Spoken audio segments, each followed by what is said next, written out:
back, guys. Welcome back to the patrons. Thank you guys again. You saved my ass this month. You have no idea. So thank you again. I can't appreciate you guys enough.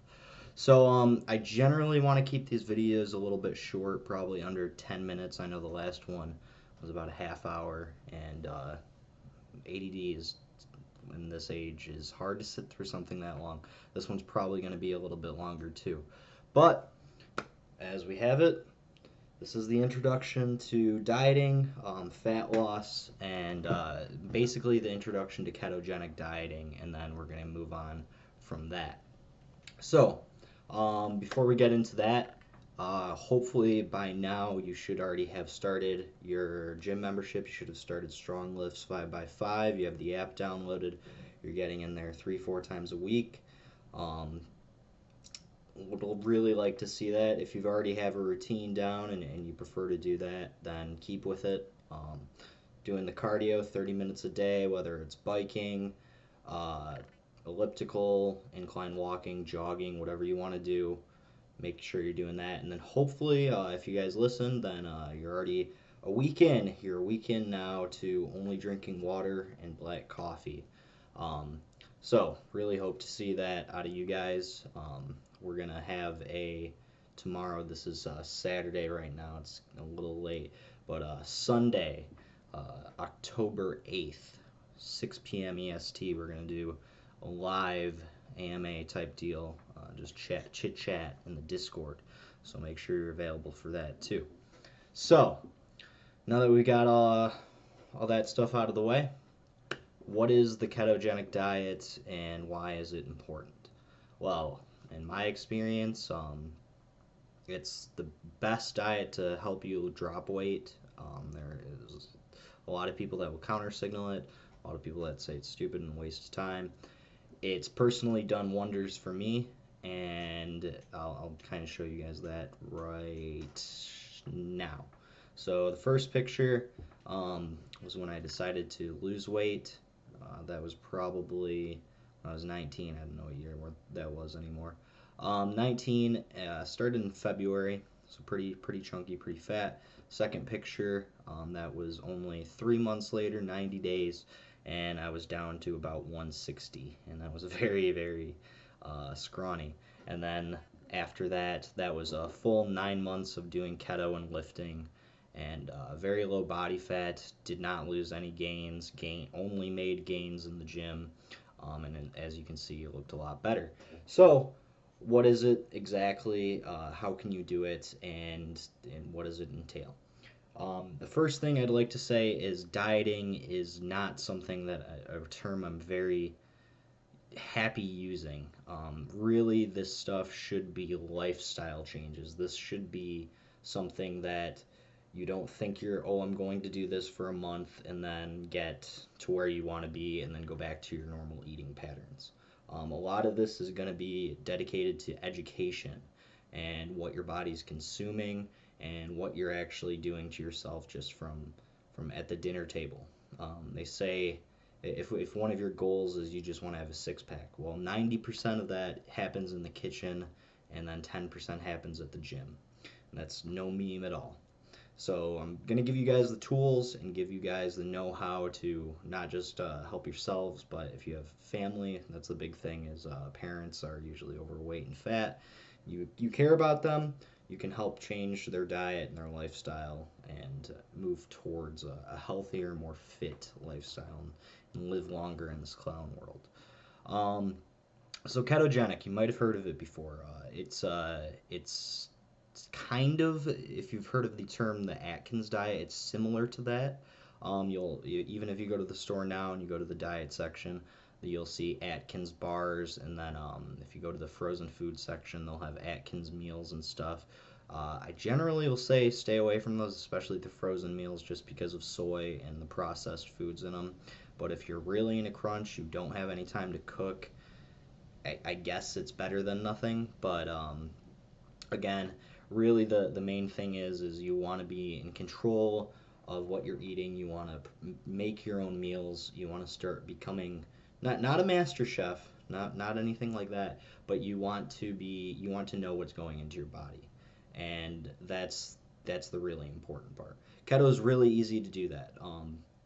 The rules on it, if I had to give you a 30-second spiel on it, is basically, and I know this is going to sound a lot very backwards for people, is you want to get most of your calories from fat, you want to get a little bit of your calories from protein, and you want to get hardly any calories from sugar, from carbohydrates. And that sounds backwards because you'll go to the store, you look at things on the shelves, and everything is labeled low fat, no fat, blah, blah, blah, blah. It's a very bad trend that kind of started back in the late 90s, early 2000s, and we'll get, I mean, it's really not that important, but basically for the ketogenic diet, what you're going to be looking at is getting your macronutrients in a specific way. And I'm going to put a ketogenic calculator at the bottom. If you guys already got a jump start and downloaded MyFitnessPals, there's a way that you can change the macronutrient intake that you're supposed to be taking within the app so you know where you're at. But do the calculator, know what you're supposed to be getting, because it's obviously, if you're 5'10", 220, your calorie intake is going to be a lot different than somebody that's like 5'2", 140. So make sure you know what you're doing, make sure you know what you're trying to get, and then it gets a lot easier too. Once you have been doing this for a couple weeks, you kind of know what you can and you can't eat, and where you're supposed to be getting your calories from. It kind of just becomes, like I said, part of your lifestyle. The big thing with the ketogenic thing is that differs it from other things is you enter a state called ketosis, which in the most plain terms is your body switches from burning sugars and carbohydrates to burning fat. And guess what's already, your body already has a lot stored of? That's right, fat. So it's going to help you do that. The other benefits are, I know a high-fat diet, low-carb diet sounds like you would be raising your hypertension, your cholesterol. It has the complete opposite effect. I can link my blood work if you guys don't believe me, but when I was on it, I had the healthiest cholesterol my doctor had ever seen. It helps cure hypertension, gets rid of body fat very, very quickly, as you saw in the pictures earlier. And appetite suppression is the biggest one, because it takes longer for your body to actually absorb and digest fats, especially high fatty foods. So you're going to be not as hungry as you are if you were doing something like a paleo diet or something and you're not very used to dieting in general. We'll get into other diets later on, but the main goal right now is to get, like I said, I want everyone, I'm assuming, is on the same base level. If you're not, if you're already a little bit more advanced, you're going to love the video coming out later this week. But if you're not on the same base, if you're not already advanced, if you're not already well versed into this stuff, then this is going to help get you to a great start. The main goal is to get everyone to a 15% body fat range, or lower. The lower would always be good, but the 15% thing is very important, because that's when your body is the most anabolic, and that means it's using the most of the calories that you're giving it. Anything over, your body tends to store it a little bit more, and you don't get quite as strong as quickly. Your recovery times suffer from it. So there's a lot that goes into it. But the ketogenic diet. So you have the MyFitnessPal calculator. You did the ketogenic calculator. You figured out, all right, so I'm only going to eat 25 grams of sugar a day, and that's a hard feat. If you think that that's 2 slices of wheat bread, and then the rest of your calories have to come from basically everything else you eat, and that's basically just going to be meat and cheese. So like I said in the first video, you're going to want to be avoiding flour, you're going to want to be avoiding wheat, you're going to be want to avoiding all that stuff, especially processed foods, just because it is chock full of carbohydrates. And it's going to actually make you think more clearly too. So that's probably the hardest part, is and this also means fruit too. So you're not going to be eating fruit either. A little bit is okay, but I found in my experience it's much easier and much safer to just get most of your calories from things like eggs, from bacon actually. But you can have a lot of bacon on this because it's high in fat, high in protein, and has next to no sugar in it. Um, so you're going to be getting your meals mostly. They're going to be look like the one that I ate the most of was just two burger patties with cheese on them, no bun, a little bit of mayonnaise just for the extra calories, and a bowl of broccoli and with cheddar on it. So it's very simple to do. If you have steamed vegetables and a George Foreman, you can do this very easily. Um, that's really all it comes down to. So for breakfast, you might do a cheddar cheese omelet with some bacon with it. Lunch, you can do basically whatever you want. Same thing that you would do for dinner. So some sort of protein that's high in fat. Beef and pork are very good for this. You can eat if you really have a lot of time for meal prep. You can even do one of my favorites was a chicken breast, and you fill it with cream cheese and then wrap it with bacon, and that tastes great. It's very filling, and it's going to do it's and you get to eat things like that while also reaping the rewards of diet loss. So it's pretty simple. And the only guideline that you're really looking for is avoiding sugar on this one. And the important thing about that is that I was going to mention earlier is your body enters a state of ketosis. And as soon as you start having sugar, your body does glycogen refeeds, and it kicks you out of ketosis immediately.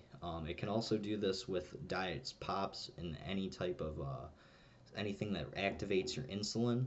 So it's very good to try and avoid those things and continue just to drink the water, the black coffee, unsweetened tea, stuff like that, for as long as you can. And I think that the longest I went was about 2 years without it. And it's very strange when you allow these things back into your diet because your tongue has completely changed how it tastes things. So pop does not taste nearly as good as it did before. It tastes very syrupy, um, and you're not really going to like it. You're probably going to feel very sick from just the acidity of it and the amount of sugar that you're intaking. So what I'd like to see is, especially for the people that are overweight or if you're obese, do this as long as you can.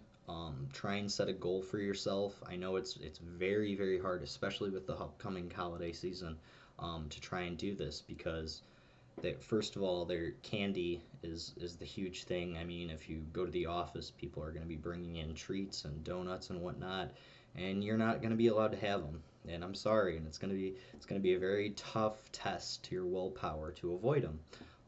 You're going to have to avoid pies on Thanksgiving and Christmas and all that stuff. Uh, I mean, Halloween is right around the corner, and you're not going to be able to partake, but this is for the betterment of you, and this is for your weight loss.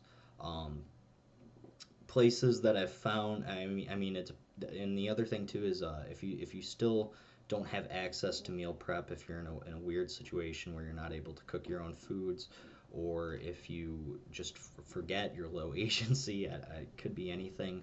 There are fixes for it. You can go to Jimmy John's. Jimmy John's is a lifesaver, and get an unwich, which is just a lettuce wrapped sandwich with mayonnaise. I will warn you, the mayonnaise they use does have soy in it, so if you want to learn how to make your own mayonnaise, maybe I'll do a recipe video later on.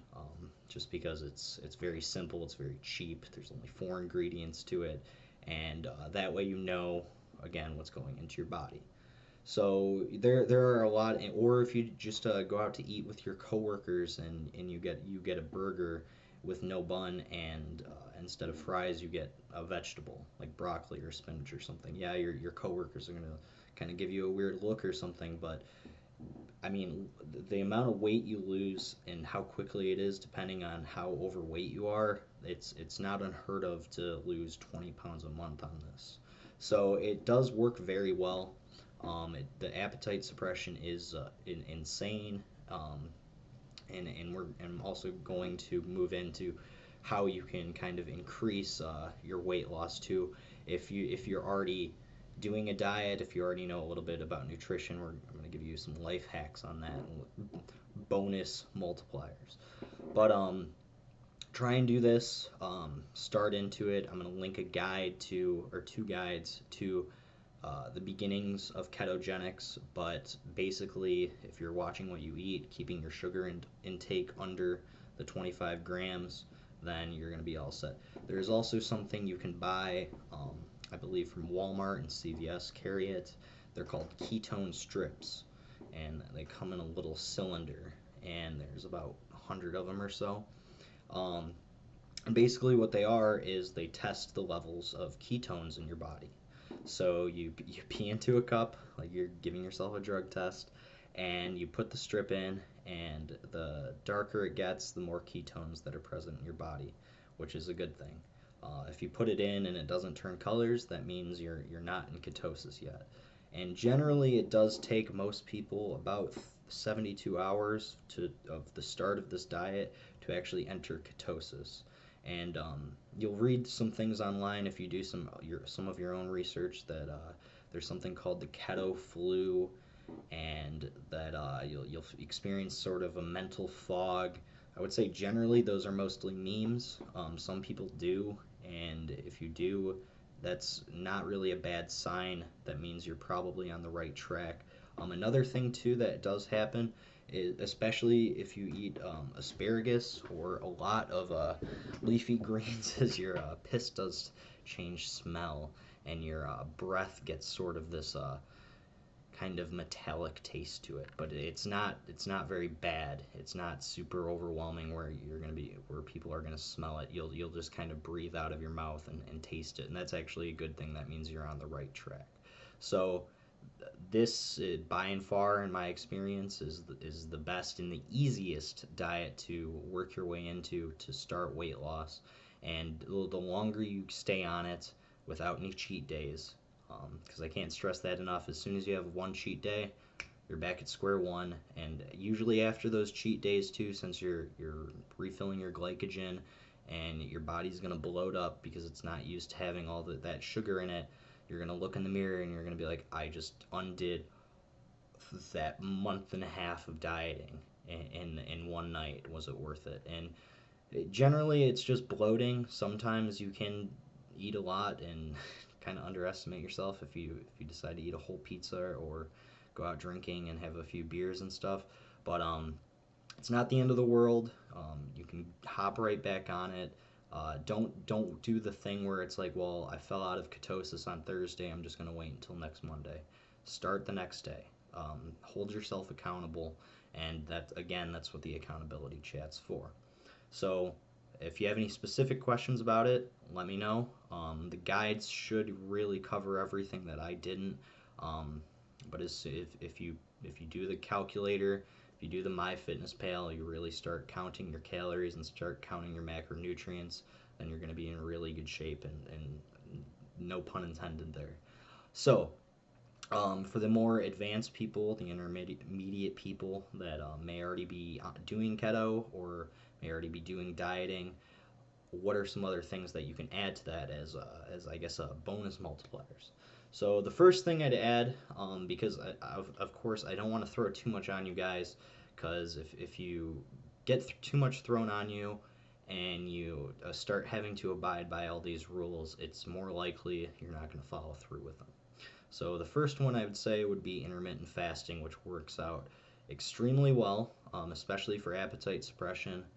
And basically, what intermittent fasting is, if you haven't heard the term, is you only eat for a certain period of the day, and then after that, if you start your first meal at, let's say you start your first meal at like noon, then your last meal, all of your last meal's calories must be consumed by about 8 or 10 p.m., depending on how you want to do it. I would generally say 16-hour fasts are a lot better than 14-hour fasts, just because your body is going to be burning itself rather than the food you just ate. And also the digestion time is, you're really only probably in fast mode for about 10 hours versus 12 hours. So I would or 14 hours. I would say to ease your way into it, unless you're 100% your mindset's ready, you're good to go, and you know how you can do this, stop eating after 6 p.m. That is going to be the first one. If you do feel hungry, a lot of the times, especially if you did your MyFitnessPal and you already met your calorie intake for the day, you're probably just thirsty. And I'm not joking. It sounds like a big meme, but just drink some water, drink a lot of water, and see how you feel. Um, that's intermittent fasting is really good. I mean, that's what most major bodybuilders do. That's what I myself have been doing on this cut. And your body will generally adapt to, okay, this is the time period that I'm hungry, and it's okay to be hungry. Anytime after that, your body kind of knows that it's in fast mode. There will be times, especially if you work out late, where you're like, fuck, I'm really, really hungry. And if you have to eat, this isn't like keto where it's gonna fuck everything up if you have one meal after your workout if you have a late workout or something. I would say the longer and the more consistent you are with it, the better it is. Because a lot of these things with especially with nutrition is consistency is key. So try and implement it into your life as much as you can. If you feel like it's not something you can do, if you have an erratic work schedule, sometimes you work days, sometimes you work nights, then I understand. And that's out of your control. But do the best you can with it and try as hard as you can with it, and you will see good results with it. Moving on from that, we are going to get into a little bit of supplement use. Big warning though, very big warning, and I'm not joking at all with this. If you have a prescription for Adderall, Vyvanse, anything like that, any sort of ADD medication that is technically a stimulant, you're going to need to stop taking that, or you're not going to be able to do that. And this is mainly just for your health. Because it's going to overload your liver, and it's not going to be very good, and I don't want to be the cause of you having to go to the ER or anything. And second is it's not good to mix stimulants like these, and what I'm going to be recommending are stimulants. So back in the early, I believe it was the 80s, there was a magic drug, a diet pill, a literal diet pill, that came out that was called Stacker. And all it was ECA stack, so it stood for ephedrine, caffeine, and aspirin. Um, and they sold it over the counter. They sold it basically anywhere. And what happened was with anything is because the FDA is very slow to the jump on these types of supplements. They've gotten a lot better, and they've made it a lot harder for good supplements to come out instead of just the meme ones like hydroxycut and stuff. Was so is Two people took it, and they took the recommended dose, and they're like, wow, this is really working. What would happen if I just doubled up on it? Well, you have a heart attack, idiot. So you don't want to do that. So the first one is going to be ephedrine, and if you do this correctly, you're not going to have a heart attack. You're not going to experience heart palpitations or anything, and you have to be careful with it basically.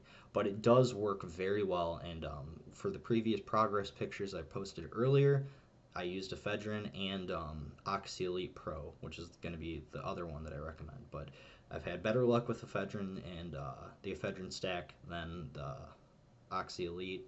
They changed the formula on Oxyelite and made it shit, but as with anything, if you know what's the active ingredients, you can make it at home. So, ephedrine. It's not sold. You can't. This isn't something you can buy on Amazon, but this is something you can buy over the counter at Walmart or Kroger. Kroger sells Primatene. Walmart sells Broncaid, and basically, what you're looking for is the active ingredients is ephedrine HCl. Primatene, it would be 2 tablets, would be 25 milligrams, and you're going to want to take 200 milligrams of caffeine with it, and one baby aspirin. One baby aspirin is 82 milligrams of aspirin. If you have aspirin, it's 100 milligrams. It's not a big deal. Basically, that just helps you from not having headache. It's also a minor blood thinner. Well, what the ephedrine does is the best way that I've looked at it is it's a bronchodilator. So it expands the capillaries that are in your lungs, allows you to breathe in more.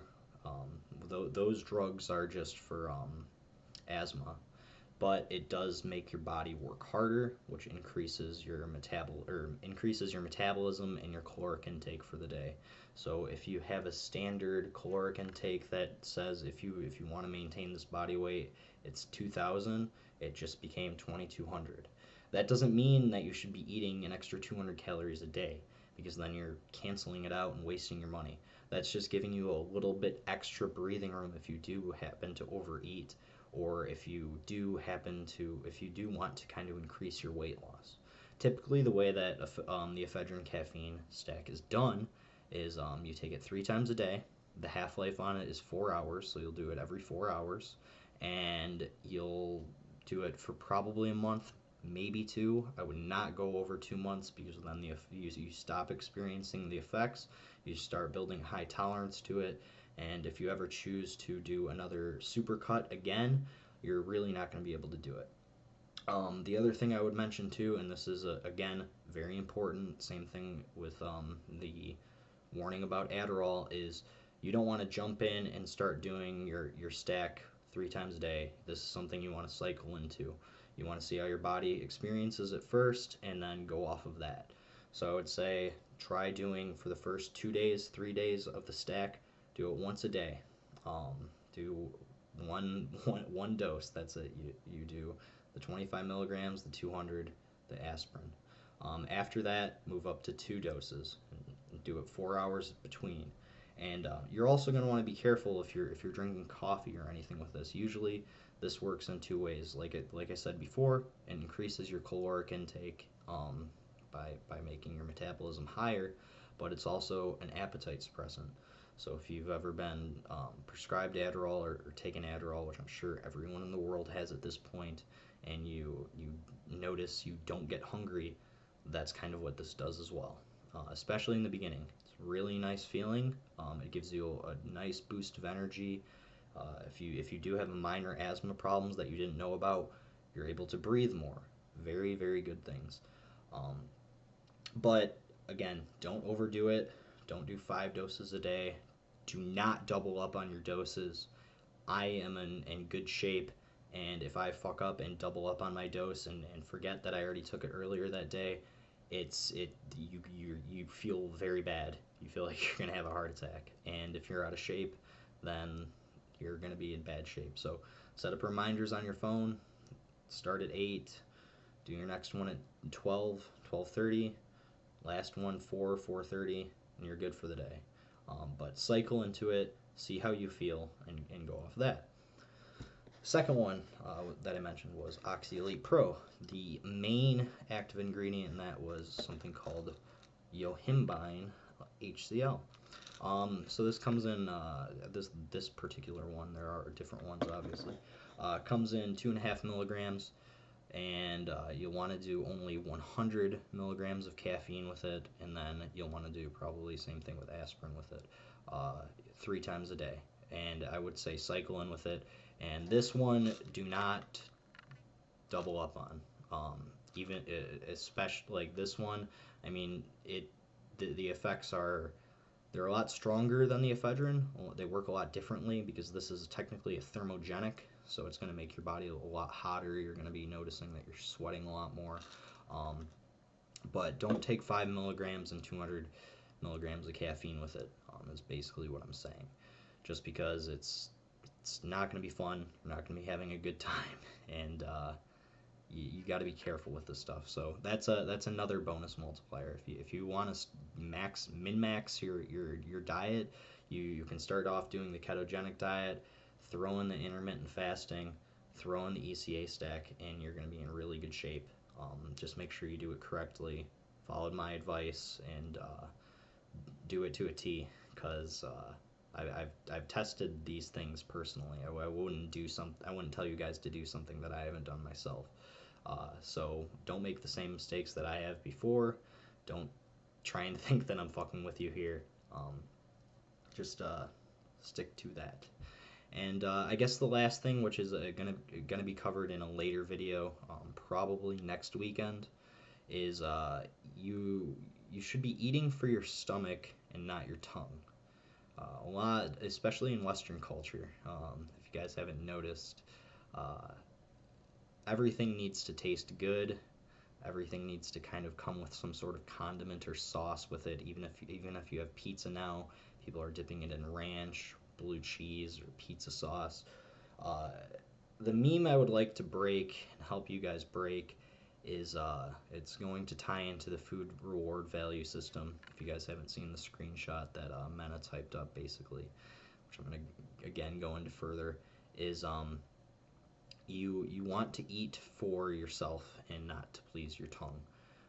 Your hypothalamus is getting a huge dopamine rush every time you have these super fancy meals that taste great. And yes, they do taste good, and yes, they're going to be very hard to give up. And that's not necessarily always good. Sometimes, especially with with further dieting, you're not everything you're going to be eating is going to be tasting 100% great. It's not going to be top of the meal cuisine. It doesn't mean it's going to taste bad unless you really don't like spinach. Then you can just have broccoli or something, or you really don't like broccoli, then you can have something else. Um, but you want to kind of avoid that and avoid it the best you can. That doesn't mean if your food tastes good, you're doing something wrong.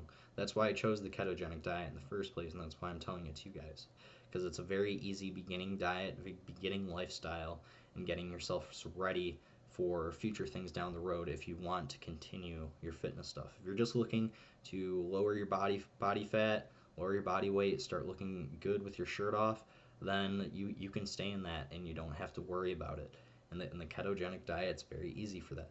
But if you are constantly mixing your meals with ranch or blue cheese or whatever it may be, that's going to be something that you're going to want to start avoiding.